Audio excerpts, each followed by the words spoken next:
मम्मा, कल मैं पारस टीवी देख रही थी।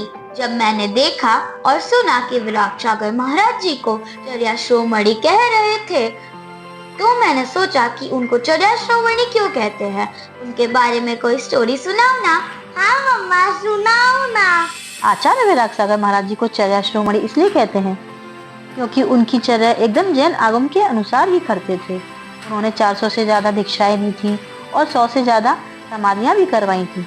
आचार्य श्री की जब समाधि होने वाली थी, उस दिन प्रातःकाल 1 जुलाई को जब उनको हार्ट अटैक आया था, तब डॉक्टरों ने उनका चेकअप किया और बताया कि आचार्य श्री आपको दिल का दौरा पड़ा है, आप चाहें तो इसका इलाज करवा सकते हैं।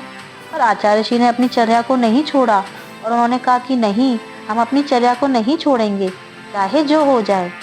उसके बाद उन्होंने सब जीवों से क्षमा मांगी और अंत समय में जो उन्होंने कहा कि मेरे सारे शिष्य योग्य हैं, लेकिन आचार्य भगवंत विशुद्ध सागर महाराज जी को मैं अपना उत्तरदायित्व दे के जा रहा हूँ। आचार्य विशुद्ध सागर महाराज जी बहुत ही सरलता और सहजता से संघ का संचालन करेंगे। और एक बात और भी महत्वपूर्ण रही, उनकी समाधि के एक दिन पूर्व उन्होंने समाचार सुधा सागर महाराज जी को भिजवाया, उनसे वीडियो कॉल पर चर्चा की।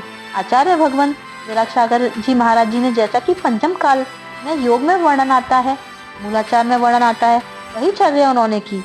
अपने संघ का त्याग कर दिया और अपने आचार्य पद को त्याग कर दिया और दूसरे संघ के साधु के पास पहुंच नहीं सकते थे, तो फोन से ही समाधि मरण को स्वीकार किया था। देखा, उन्होंने अपने अंत समय में भी अपनी चर्या को पूर्ण तरीके से पालन किया था, इसीलिए सभी उनको चर्या शिरोमणि कहते हैं। बेटा, अब आपको समझ में आया ना? हाँ मम्मा, हमें समझ में आ गया। जय जिनेंद्र।